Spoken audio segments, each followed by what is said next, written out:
ஈசா அலைஹிஸ்ஸலாம் அவர்கள் அல்லாஹ்வுடைய மகன் என்ற அந்த அகீதாவை, அதே போன்று 3 தெய்வங்கள் ஒன்று அந்த அகீதாவை உள்ளே பூத்தியவர்கள் அந்த யகூதிகள் தான். எனவே யகூதிகள் உள்ளே நுழைந்து அங்கே பிரிவினை ஏற்படுத்தி அவர்கள் மத்தியில் பிரச்சனை ஏற்படுத்தியதில் அவர்கள் கைதேர்ந்தவர்கள். அந்த நசாராக்கள் உண்மையான நிலைமையில் இருந்து போட்டு அவர்களுக்கு மத்தியில் தவறான அகீதாக்களை உருவாக்குவதற்காக வேண்டி அங்கே யகூதியா இருந்த ஒருவர் நஸ்ரானியாக மார்க்கத்தை ஏற்றுக்கொண்டு வருவது போன்று உள்ளே வேஷம் போட்டு வந்து அங்கே பிரிவினை ஏற்படுத்தினவர்கள். அதே போன்று இஸ்லாத்திலையும் கூட உஸ்மான் ரலியல்லாஹு ஆட்சி கால பகுதியில் அப்துல்லா சபான் சொல்லக்கூடியவன் யமனில் இருந்து வந்த யகூதி, அவன் இஸ்லாத்தை ஏற்றுக்கொண்டு வேஷம் போட்டு வந்து இங்கே முஸ்லிம்கள் மத்தியில பிரிவினை உண்டு பண்ணி ஷியா கொள்கை அங்கே அறிமுகப்படுத்தி உருவாக்கி இஸ்லாத்தில் பிரச்சனை உண்டு பண்ண மோல ஒரு நபர். எனவே இந்த இஸ்லாத்தில் பிரிவினை ஏற்பட்ட மோலாது அங்க யகூதிகளும் இருந்தான். அந்த யகூதிகளா இருந்தவன் தான் இங்கே உள்ளே வேஷம் போட்டு வந்து ஷியா கொள்கையை இங்கே உருவாக்கினான். இதன் தொடர்ல தான் ஷியாக்கள் ஹவாரிஜ் பல பிரிவினை உண்டாகி அதுக்கு பின்னால் அங்கே சண்டைகளும் பிரச்சனையும் வந்து கொலைகளும் வந்து முடிந்தது. எனவே அடிப்படை அங்கே யகூதியில் தான் போய் சேருகின்றது. எனவே அதுபோன்று முஸ்லிம்கள் இந்த குறிப்பாக மார்க்கத்தை இல்லாமலாக்கிறதுக்காக வேண்டி அவர்கள் பலவிதமான இயக்கங்களை உருவாக்கி இருக்கின்றார்கள். சமூக சேவை நிறுவனங்கள் என்ற பெயரிலையும் அதே போன்று இன்னும் பல நிறுவனங்கள் என்ற பெயரிலையும் மார்க்கத்தை விட்டு தூரமாக்கி மக்களை அந்த மார்க்க அந்த எண்ணம் அதே போன்று மார்க்கத்தின் மேல பற்று இதெல்லாம் இல்லாமலாக்கிறதுக்காக வேண்டி அவர்கள் கடுமையாக முயற்சிக்கக்கூடியவர்கள். இந்த கம்யூனிஸ்ட கொள்கையை கூட யகூதியோட பின்னணியில் தான் அங்கே உருவாக்கப்படுகின்றது. மார்க்கம் என்பது சமூகத்துக்கு அபிநடி சொல்லக்கூடிய அந்த கம்யூனிஸ்ட் கொள்கை. எனவே அவர்களும் இந்த யகூதியோட பின்னணியில் வந்தவர்கள் தான். இன்று சமூகத்தில் காணப்படக்கூடிய லயன்ஸ் கிளப்கள், ரோட்டரி கிளப்கள் இது போன்றவை எல்லாம் சமூக சேவை நிறுவனங்களாக யகூதிகளின் அறிமுகப்படுத்தப்பட்டவர்கள் தான். இவர்களின் அடிப்படை நோக்கங்கள் இந்த மார்க்கத்தில் உள்ள பற்றை இல்லாமலாக்கி பலவிதமான கேலி கூத்துகளுடன் அவர்களுக்கு மத்தியில் பல சமூக நிறுவன பேரில் அவர்கள் பல ஒன்றுகூடல்களை ஏற்பாடு செய்து இப்படி மார்க்கத்திற்கு முஸ்லிம்களை தூரவாக்குறேன். இந்த அடிப்படையில் பலவிதமான சூழ்ச்சிகளை செய்யக்கூடியவர்கள். அவர்கள் அந்த மூசா அலைஹிஸ்ஸலாம் காலப்பகுதியில் நடந்த பல செய்திகளை அல்லாஹ் சுப்ஹானஹு வ தஆலா இங்கே குர்ஆனில் சொல்லி காட்டியிருக்கின்றான். மூசா அலைஹிஸ்ஸலாம் அவர்களுடைய காலப்பகுதியில் மூசா அலைஹிஸ்ஸலாம் அவர்களுக்கு அல்லாஹ் சுப்ஹானஹு வ தஆலா கட்டளையிடுகின்றான். பலஸ்தீன் பகுதியிலே அநியாயகார ஆட்சியாளர் இருந்து கொண்டிருக்கின்றார்கள். மக்களை நேர்வழிக்கு வரவிடாமல் தடை செய்து கொண்டிருக்கின்றார்கள்.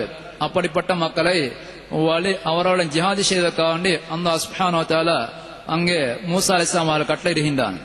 மூசா அலைஹிஸ்ஸலாம் அவர்களும் ஹாரூன் அலைஹிஸ்ஸலாம் அவர்களும் இந்த மக்களை அழைத்துக் கொண்டு அவர்கள் செல்கின்றார்கள்.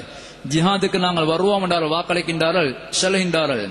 இடைவெளி சென்றக்கு பின்னால் அவர் சொல்கின்றார்கள், இன்ன ஃபிஹா கௌமன் ஜப்பாரின், அந்த பகுதியில் பலஸ்தீன் பகுதியில் மோசமான அடக்கியாளக்கூடிய அவர்கள் கர்வம் பிடித்த ஒரு கூட்டம் அங்கே காணப்படுகின்றார்கள். இன்னா லன்னதுகுலஹா மாதாமு ஃபீஹா, எனவே நாங்கள் அங்கே நுழைய மாட்டோம், எங்களுக்கு அந்த ஊருக்கு வர முடியாது. மாதாமு ஃபீஹா, அவர்கள் அந்த ஊர்ல இருக்கும் வரைக்கும் எனக்கு வாரத்துக்கு இயலாது, எனவே நாங்கள் வரமாட்டோம் என்று சொல்லிவிட்டு சொன்னாங்க. இதுஹப் அந்த வரப்புக ஃபகாத்திலா இன்னஹா ஹுனா காயிதுன், அவர் சொன்னார்கள் நீங்களும் உங்களுடைய அண்டாமைத்து ஜிஹாத் செய்யுங்க, நாங்க வரமாட்டோம். மூசா அலைஹிஸ்ஸலாம் பார்த்து அப்படி சொன்னார்கள். யுத்தம் செய்வோம் என்று வாக்களித்து அவர்கள் வந்துவிட்டு இடைநடுவில் வைத்து அவர்களை கைவிடுகின்றார்கள். சொல்லுகின்றார்கள் அங்கே மோசமான அடக்கி ஆளக்கூடிய அடாவடித்தனை செய்யக்கூடிய ஒரு கூட்டம் அங்கே இருக்கின்றார்கள், எங்களுக்கு அவளை சண்டை பிடிக்க முடியாது. நீங்கள் சொல்வது போன்ற பலஸ்தீனுக்கு வருவதாக இருந்தால் முதல்ல அந்த கூட்டம் அங்கிருந்து வெளியேற வேணும்.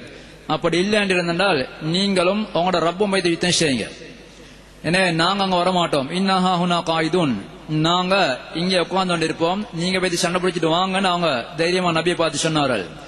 எனவே மூசா அலைஹிஸ்ஸலாம் அவர்கள் இந்த கட்டத்தில் மிகவும் கவலைப்பட்டார்கள். ஜிஹாதுக்கு இடைநடுவில் வைத்து இப்படி ஒரு மோசமான கோரிக்கையை முன்வைக்கின்றார்கள். அந்த சந்தர்ப்பத்தில் அவர் சொன்ன மூசா ஒரு துவா கேட்டார்கள், ஃபஃப்ருக் பைனனா வ பைனஹும், யா அல்லாஹ் இந்த பைனனா வ பைன கௌமில் ஃபாஸிகீன், இந்த ஃபாஸிகளாகிய இந்த மோசமான பனு இஸ்ரவேல் கடையிலையும் எங்கள் கடையில் அதை பிரிச்சிடு அல்லாஹ், இவங்கள என்ன சேர்த்துடாதே என்று அந்த துவா கேட்டான். அந்த சுப்ஹானஹு வ தஆலா அவர்களுக்கு ஒரு தண்டனை அதான் கொடுத்தான். பூமியில் அவர்களை 40 வருஷங்கள் அலைய வைத்தான். அவர்கள் தடுமாற தொடங்கினார்கள். அவர்கள் திசை மாறிவிடுவார்கள். காலையில வெளியாகி போவார்கள், நாங்கள் ஊருக்கு போண்டு வந்தெடுத்து போய் சேரோம் என்று வெளியாகி போக தொடங்கினாங்க. அவருக்கு ரோட்டெல்லாம் மாறிடும். அது திருப்பி மாலை ஆச்சல காலையில எங்கிருந்தாங்களோ அவளத்தையே சேருவாங்க. ஏன்னா திருப்பி அடுத்த நாள் மறுக போக மிஷல் அவங்க தயாராகி ரோட்டை கண்டுபிடிச்சு போக பார்ப்பாங்க. இடையில ரோட் மாறி திருப்பி அங்கேயே சேருவாங்க. அந்த குர்ஆன்ல யத்தீஹூன ஃபில் அர்தி பூமியால் தட்டி தடுமாறிக்கொண்டு இருந்தார்கள் என்று அந்த சொல்லி காட்டுகின்றான்.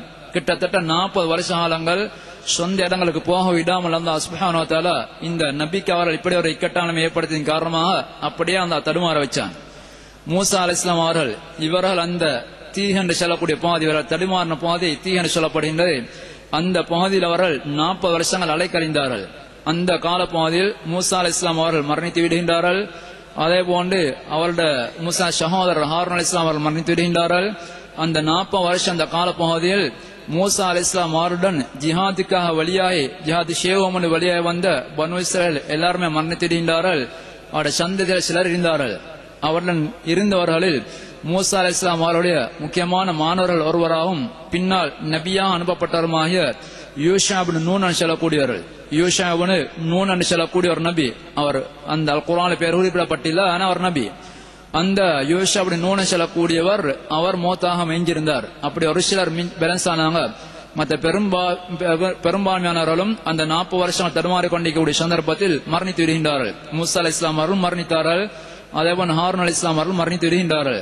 எனவே அந்த போதைக்கு அவங்க சண்டை பிடிக்க போகல. இப்படி 40 வருஷங்கள் அதனால் அலைக்கழி வச்சான் அல்லாஹ் சுப்ஹானஹு வ தஆலா. இப்படி பல தண்டனை அல்லாஹ் சுப்ஹானஹு வ தஆலாவுக்கு வழங்கி இருக்கின்றான். எனவே அப்படி இருந்தும் கூட அவர்கள் தொடர்ந்து மாறி சொல்வார்கள், நாங்கள் தான் ஷுஅபுல்லாஹில் முக்தார், அல்லாஹ்வால் தேர்ந்தெடுக்கப்பட்ட சமூகம், நாங்கள் தாண்டி பெருமை பேசுவார்கள். அப்னா அல்லாஹி வ அஹிப்பாவ், நாங்கள் அல்லாஹ்வுடைய பிள்ளைகள், நாங்கள் அல்லாஹ்வுடைய நேசர் என்று சொல்வார்கள். ஆனால் அல்லாஹ் சுப்ஹானஹு வ தஆலா குர்ஆனிலே சஃபித்த ஒரு சமூகம் என்று இருப்பாய்ந்த அது யஹூதிகள் தான்.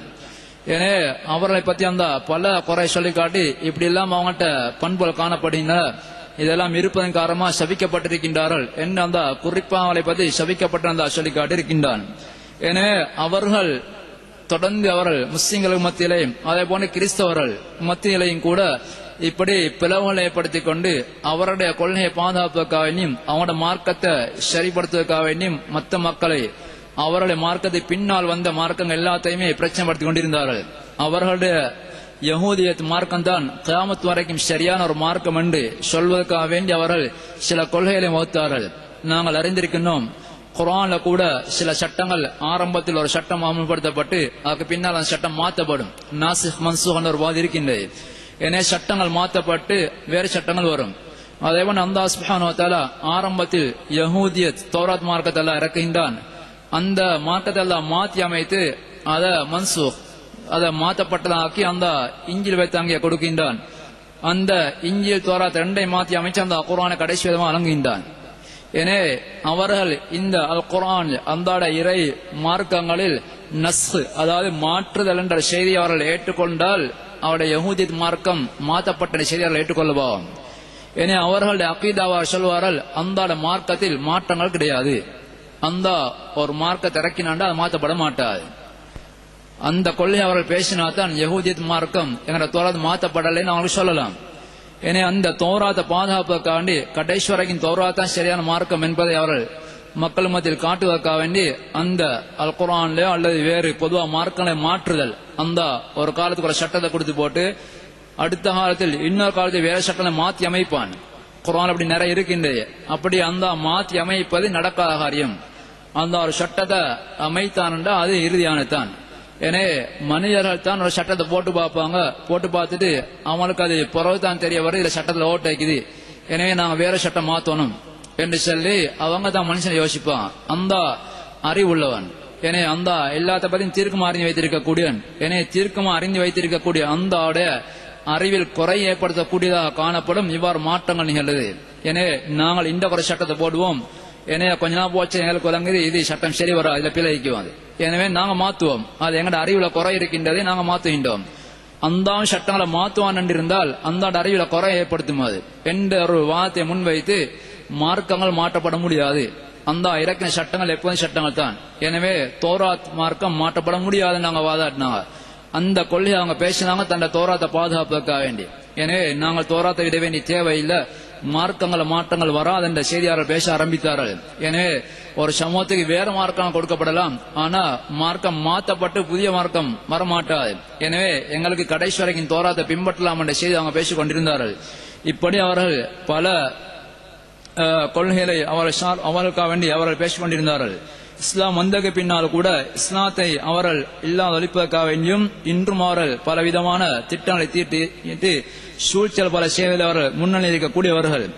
எனவே இந்த யஹூதியருடைய அடாவடித்தனங்கள் அவர்களுக்கு செஞ்ச அநியாயப்பட்டு அந்த வேறு இன்னும் பல வசனங்களை சொல்லி காட்டிருக்கின்றான். இன்னும் இன்ஷா அல்லாஹ் அவர்களை பற்றிய மேலும் சில தகவல்களை இன்னொரு நிகழ்ச்சியில் நாங்கள் சொல்வோம். அல்லாஹ் சுப்ஹானஹு வ தஆலா நல்ல விஷயங்களை கேட்டு படிப்பினை பெறக்கூடிய கூட்டத்தில் அல்லாஹ் எங்களை நினைவாக்கி வைப்பானாக. வாஹுதம் அல்ஹம்துலில்லாஹி ரப்பில் ஆலமீன். அஸ்ஸலாமு அலைக்கும் வரஹ்மத்துல்லாஹி வபரகாத்துஹு. சுப்ஹானக்கல்லாஹு பிஹம்திக அஷ்ஹது அன் லா இலாஹா இல்லா அன்த அஸ்தக்ஃபிருக வ அத்தூபு இலைக். அஸ்ஸலாமு அலைக்கும் வரஹ்மத்துல்லாஹி.